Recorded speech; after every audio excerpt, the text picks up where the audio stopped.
Donald Trump's tariffs were supposed to protect American industry. Instead, they detonated a global economic backlash that shattered the U.S. auto empire. Within weeks, more than $219 billion in exports evaporated. Factories across America shut down. Wall Street panicked.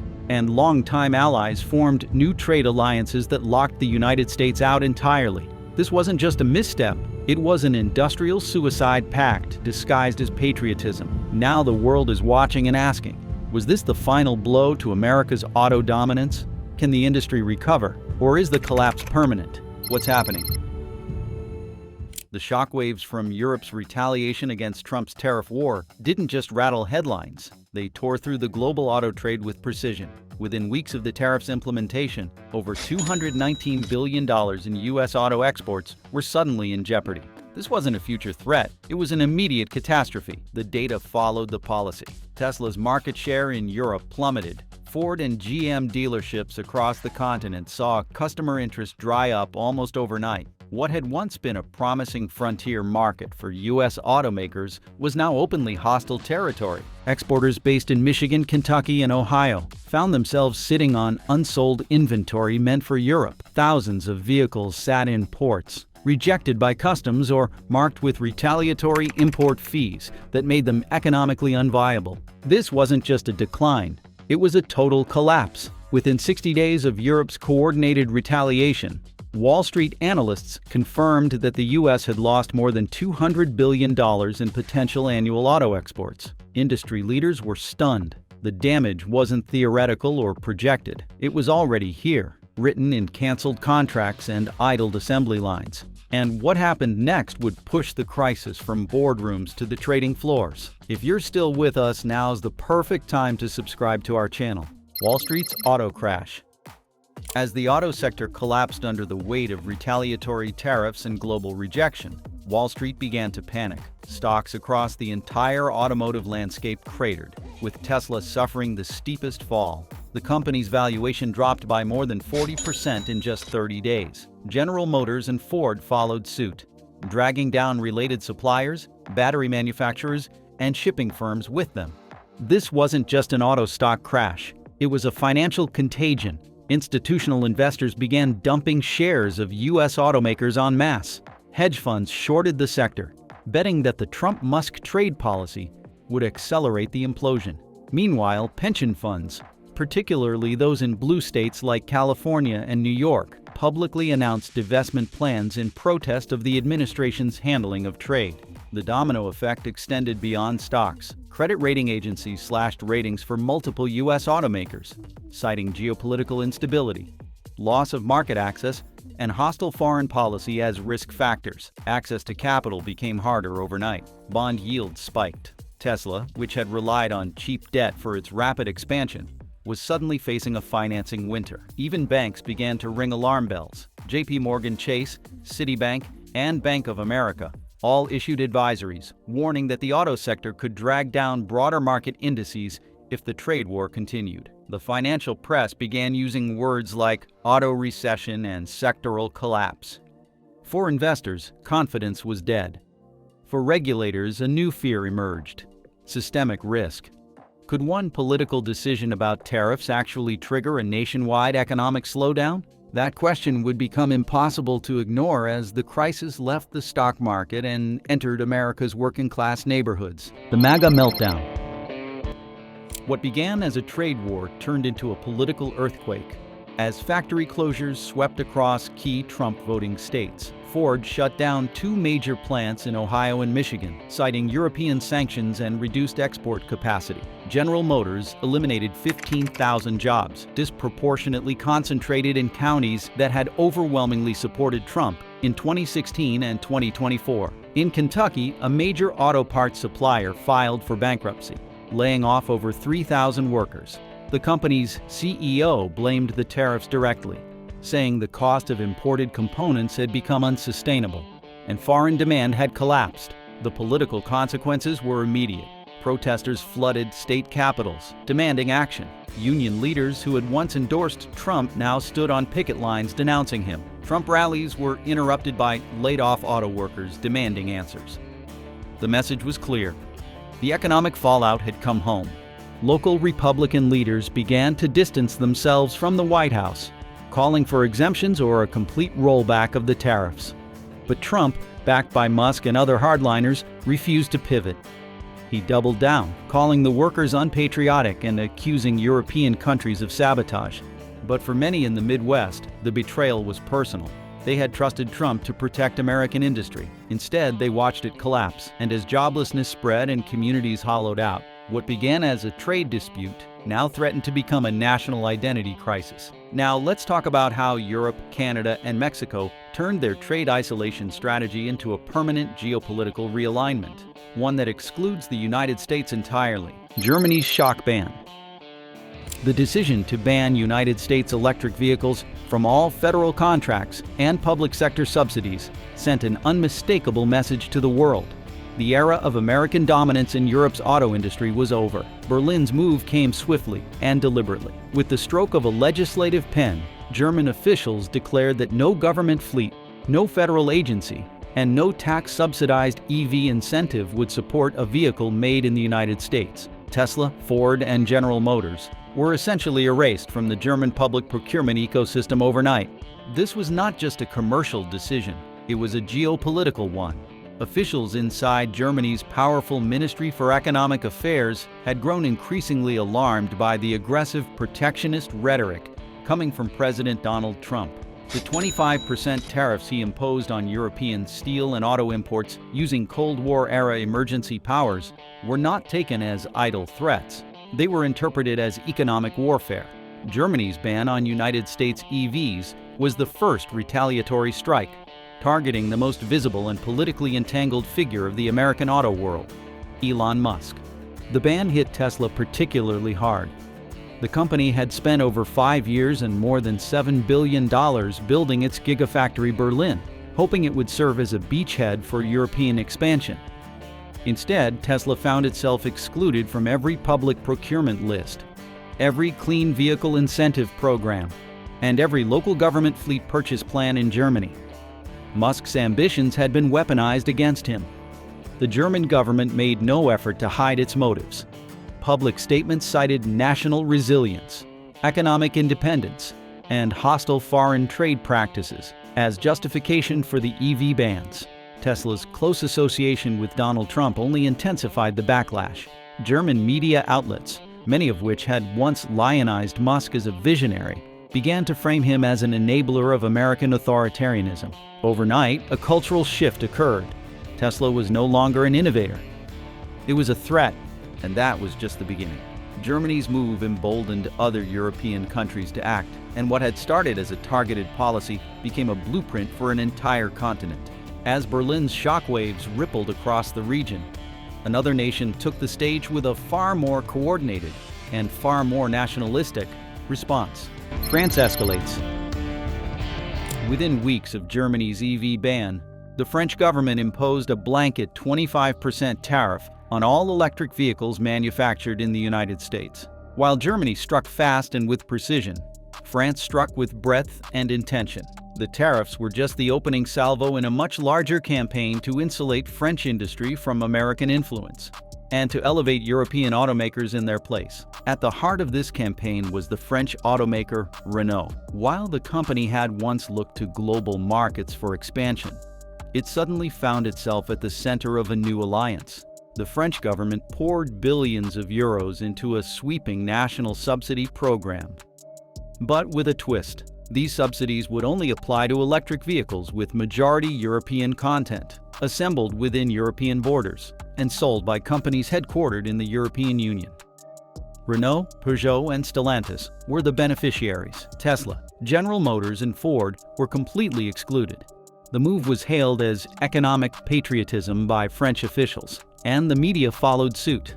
French television, print, and online outlets began running coordinated coverage framing United States electric vehicles as a new form of foreign domination. Headlines accused Tesla of green imperialism and referred to Ford and General Motors as agents of economic aggression. The narrative caught fire with the public. Consumers began to see buying a United States EV not as a tech-forward choice, but as a betrayal of national industry. Even more striking was how quickly these sentiments translated into policy enforcement. French municipalities rewrote their public fleet regulations, effectively purging any remaining Teslas or Chevrolets from their streets. Meanwhile, public sector vehicle contracts were rewritten with national content clauses that mirrored the Trump administration's own Buy American rules. Only this time, they locked out the United States. What made the French response so impactful was not just its ferocity, but its structure. The French government and private industry acted in near-perfect alignment. Public subsidies, consumer rebates, government contracts, and national advertising were all synchronized to do one thing: kill demand for American EVs and boost local champions. Renault's sales skyrocketed. Tesla's collapsed. As France leaned into economic nationalism, a smaller yet highly symbolic country made its move, and the target was not just Tesla, but Elon Musk himself. Denmark's Tesla blacklist. The Danish government declared open political and financial war on Elon Musk, not just his company, but the man himself. In a highly publicized move, Denmark's National Pension Fund divested all holdings in Tesla and any fund associated with Musk-led companies. Billions of dollars were pulled from passive investment indexes, and state-run investment vehicles blacklisted Tesla stock entirely. But the attacks did not stop at financial disassociation. Denmark eliminated all electric vehicle tax rebates for American-made cars, including Tesla's popular Model Y. The country's transportation ministry issued a formal statement condemning Musk's alignment with the Trump administration's trade policies and political values. The statement accused him of using his global platform to undermine multilateral trade cooperation and European democratic norms. The media in Denmark amplified this message with stunning speed. State-funded broadcasters aired investigative specials on Tesla's labor practices, Musk's political affiliations, and the carbon footprint of transporting American EVs to European ports.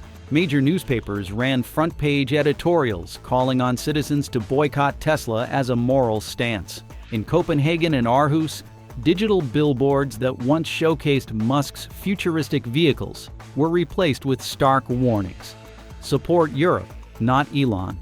The campaign took on a personal tone that was unlike anything seen in Germany or France.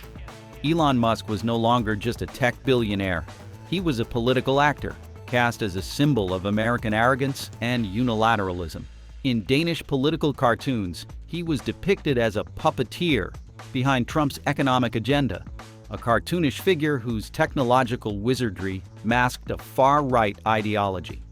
This moral framing stuck with the public. Tesla dealerships reported dramatic declines in foot traffic. Danish influencers who had once flaunted their Model S vehicles on social media now denounced the brand.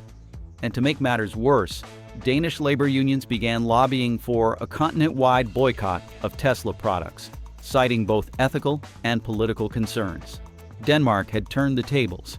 It was not just about trade or tariffs anymore. It was about identity.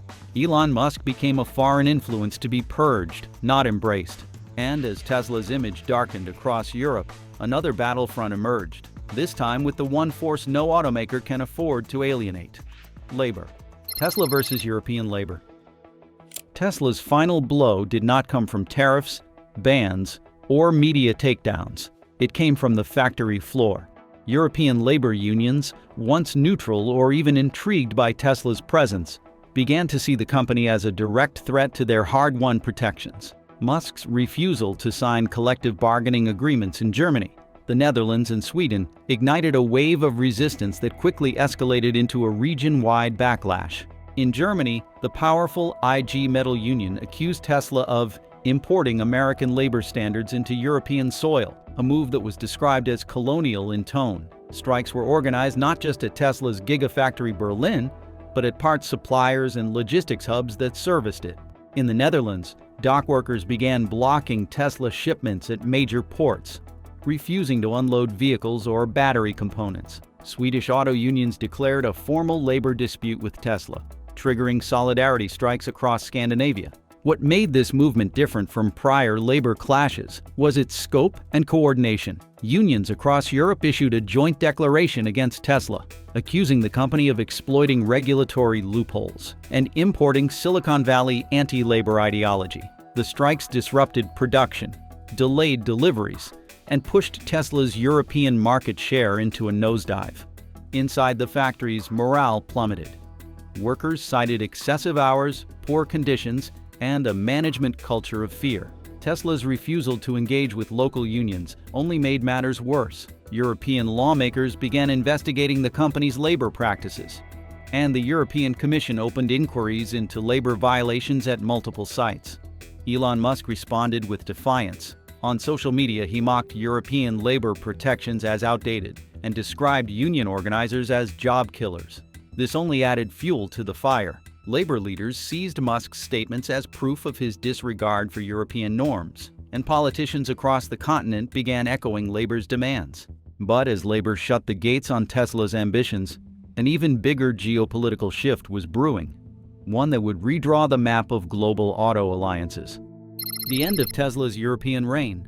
In Europe, it carried the sheen of American technological dominance, a stylish, futuristic, and eco-friendly vehicle that made gasoline engines look outdated and dirty. It was sleek, software-driven, and electric. From Berlin to Barcelona, Tesla was initially embraced as a beacon of modernity. But by the year 2025, that reputation had disintegrated into a pile of smoldering ash. The numbers alone tell a brutal story. Tesla's sales in Germany plummeted by 76% in the first quarter of 2025. Compared to the same period in the previous year. The collapse was not isolated. In France, Tesla's sales dropped by over 60%. In Denmark, the figure was closer to 70%. What began as a consumer curiosity slowly turned into a full-scale cultural rejection. A study by the European Mobility Sentiment Index revealed that 94% of German consumers now view Tesla as untrustworthy or politically dangerous. In France, Tesla is now associated with American cultural imperialism, arrogance, and even disinformation campaigns. The once sleek image of a Silicon Valley darling has been replaced by suspicion, resentment, and a nationalistic urge to buy local. Renault, Volkswagen, and even upstart EV makers like Rimac and Polestar have surged in consumer trust rankings, overtaking Tesla in every major European market. Part of this downfall came from within. Elon Musk's behavior, statements, and political associations increasingly alienated European citizens, particularly young and progressive buyers who once championed Tesla. But the deeper wound came from the perception that Tesla was now a symbol of American aggression and economic dominance. During a time of trade wars and political instability, the European public felt that buying a Tesla was no longer an ethical or modern choice. It was a betrayal of European values. The social rejection extended to protests, online campaigns, and physical vandalism. Tesla vehicles in urban areas were keyed, spray-painted, or even overturned. Parking one of Musk's cars in downtown Paris or Copenhagen became an invitation for abuse. Environmental activists who once hailed Tesla as a climate savior began criticizing it as a greenwashed tool of global exploitation. What was once the future had now become an embarrassment. Tesla was no longer a luxury tech item. It was a political statement, and not a welcome one. And that leads us to where the public face of Tesla, Elon Musk himself, becomes its biggest liability: the Musk factor. It began with his vocal support for populist candidates across Europe. Musk praised nationalist figures in Germany, Italy, and Hungary, calling them true patriots who would cut the red tape, strangling innovation. That alone was enough to set off alarms among centrist and left-leaning voters. But things got worse. In a now infamous speech delivered via video to a climate summit in Oslo, Musk denounced the European Green Deal as bureaucratic insanity and mocked emissions regulations as a death cult for industry. Within hours, news channels across Europe were playing the clip on loop. Musk's words were dissected, mocked, and condemned by leaders from all sides of the political spectrum. Then came the personal scandals. Reports surfaced that Musk had directly lobbied to exempt Tesla from new labor regulations, being implemented in France and Germany. Simultaneously, leaked messages showed him berating European trade commissioners, calling them economic parasites, in private correspondence. These messages, once leaked to the press, solidified a narrative. Musk was not just arrogant. He was actively working against European interests. Suddenly, Tesla was not just facing a sales problem. It was a reputational crisis anchored to a single man. European automakers and unions seized the moment, portraying Musk as a threat to both economic sovereignty and democratic integrity. Campaigns were launched painting Tesla as a foreign invader. Billboards went up showing Musk's face, overlaid with phrases like "profit over people" and "this is not our future." Consumer confidence tanked. Institutional investors in Europe divested from Tesla. Local governments began exploring bans on Tesla government fleet purchases. Even tech influencers and sustainability advocates who once celebrated Tesla began to turn away, offering public statements disavowing the brand. And as Musk became more defiant, Tesla's image sank further into the mud. Musk was no longer an asset. He was the anchor dragging the entire ship down. But as Musk floundered in Europe, something even more seismic was happening. Europe was moving on entirely and building an EV empire that no longer needed Tesla or any American player. The EV empire without America. While Tesla was collapsing, Europe was rebuilding. But this time, it was building without the United States in mind. The European Green Mobility Acceleration Act, passed quietly in late 2024, introduced a radically localist vision for the electric vehicle future. The bill guaranteed full subsidies only for vehicles manufactured entirely within the European Union. Batteries, chips, software, and final assembly all had to occur within member states. That single act effectively erased Tesla, Ford, and General Motors from eligibility. In its place, European brands surged. Renault introduced a new lineup of budget EVs designed explicitly for subsidy access, with starting prices below €30,000. Volkswagen partnered with Sweden's Northvolt to build a pan-European battery supply chain. Meanwhile, Peugeot and Fiat collaborated on a cross-border production program, subsidized by both France and Italy. But this was not just about manufacturing. It was about ideology. European policymakers made it clear. America could no longer be trusted. The chaos of Musk, the volatility of Trump, and the trade war fallout made clear that long-term stability required independence from the U.S. auto ecosystem. Culturally, too, Europe shifted. Government ads promoted mobility made in Europe. Schools introduced sustainability modules that featured local automakers as climate heroes. Tesla, by contrast, was presented as a failed case study in foreign dependency and unregulated corporate power. European consumers responded. EV adoption continued to grow, but American brands were completely absent from the charts. Even Tesla's previously strong foothold in Norway and the Netherlands vanished. Local dealerships canceled Tesla partnerships. Charging networks deprioritized Tesla-specific ports. New startups from Finland, Spain, and Austria emerged to fill every market gap Tesla left behind.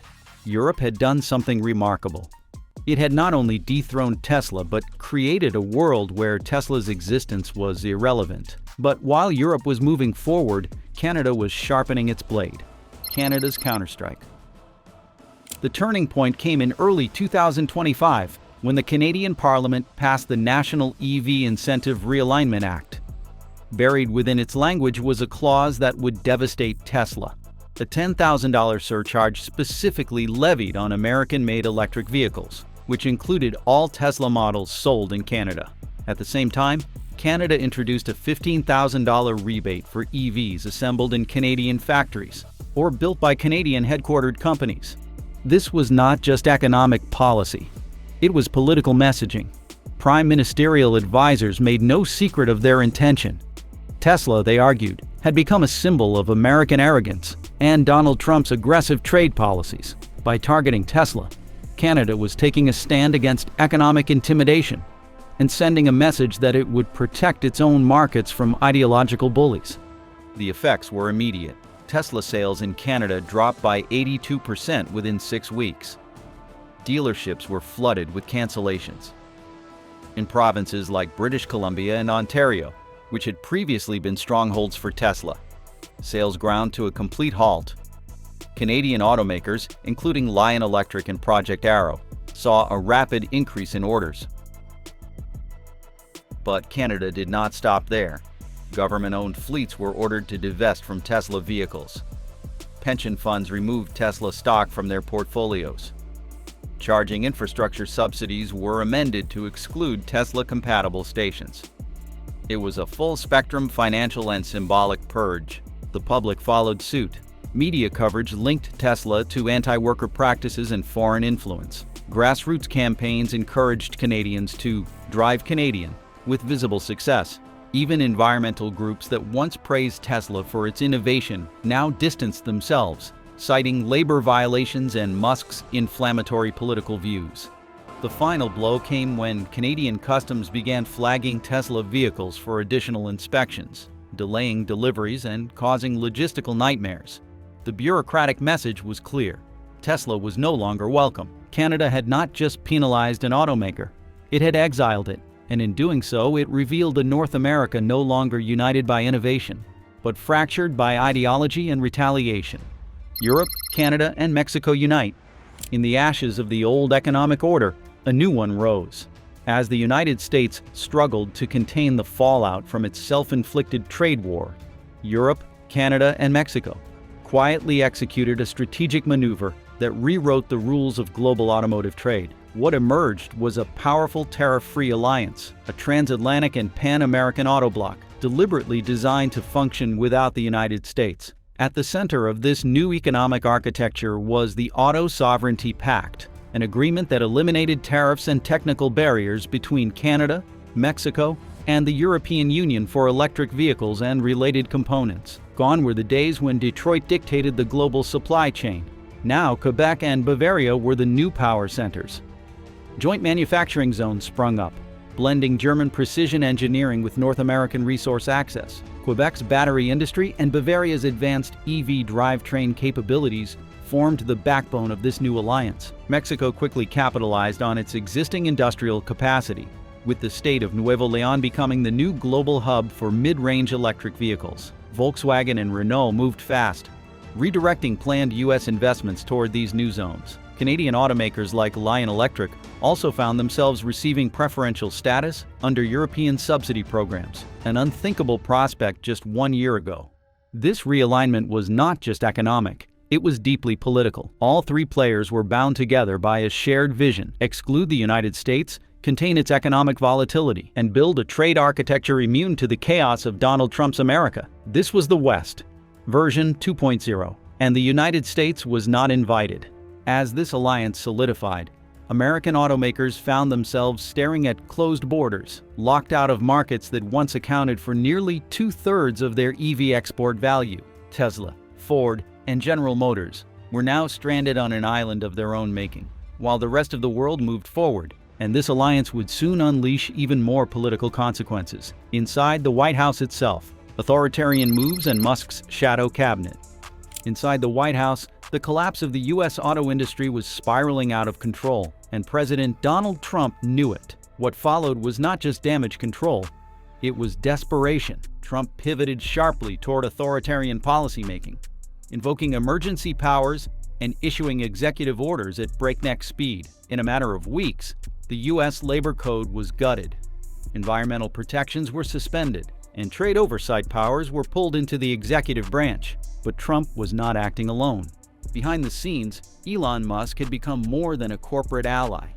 He had become the architect of emergency policy. An unofficial group known as the Musk Advisory Board quietly funneled recommendations into executive memos. This included proposals to suspend all union certifications for 5 years, eliminate tariffs on rare earth imports to favor Tesla's battery supply chains, and fast-track privatized infrastructure for Musk-linked enterprises like the Boring Company and Starlink. This was not governance, it was an oligarchic experiment unfolding in real time. Senior White House staff grew alarmed.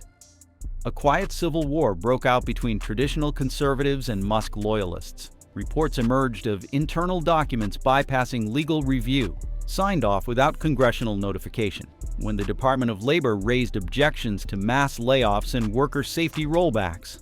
Trump fired the Inspector General and replaced him with a former SpaceX executive. The United States government had ceased to function like a democracy. It was now a corporate-state hybrid, bending to the will of a billionaire who saw regulation as a threat to innovation and labor as a liability. But while Trump and Musk were orchestrating their economic coup, they overlooked a force they believed they had already subdued. That force was labor, and it was about to strike back with a vengeance: the global labor revolt.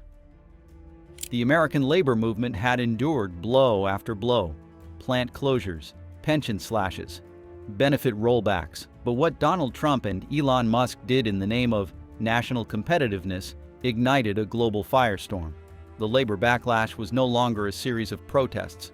It became a movement, and that movement turned into a revolt. It started with the United Auto Workers. Thousands of workers at shuttered Ford and GM plants in Michigan, Indiana, and Ohio refused to accept severance packages and instead organized blockades outside major parts depots. But this wasn't just about domestic resistance. For the first time in decades, American unions linked arms with European labor federations. German port workers refused to unload Tesla shipments.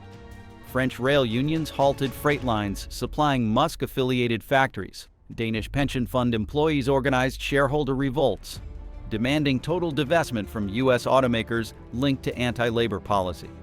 The message was clear: the world's workers would no longer tolerate corporations that operated without accountability. Even more shockingly, non-union workers at Tesla's Gigafactory in Nevada walked off the job in solidarity with their European counterparts. This signaled a cultural shift. Tesla's own workforce was beginning to question the mythology around Elon Musk. He was no longer seen as a genius outsider. He was the billionaire aligned with a collapsing regime. Then came the port walkouts. In one coordinated action across 6 countries, port workers in Canada, the Netherlands, Belgium, Spain, Italy, and Ireland staged a 48-hour blockade of all incoming American auto shipments. Containers with Tesla, Ford, and GM logos were sealed off, and in some cases, thrown into legal limbo. Insurance companies refused to underwrite delivery. The entire logistical spine of U.S. auto exports snapped overnight. Trump responded by threatening the deployment of the National Guard to break strikes. That only further radicalized the movement. Now, labor had not just a list of economic demands, but a clear political target. But the ultimate blow came not from workers, but from the global economic order that Trump had tried so hard to defy. Collapse, isolation, and no way back. By the end of that fiscal quarter, the damage was irreversible. The World Trade Organization issued a formal ruling sanctioning the United States for its violation of international trade norms. The European Union, Canada, and Mexico were cleared to impose retaliatory duties across every major American export sector, not just automotive. Wall Street responded with unambiguous fury. Investment in U.S. manufacturing dried up almost overnight.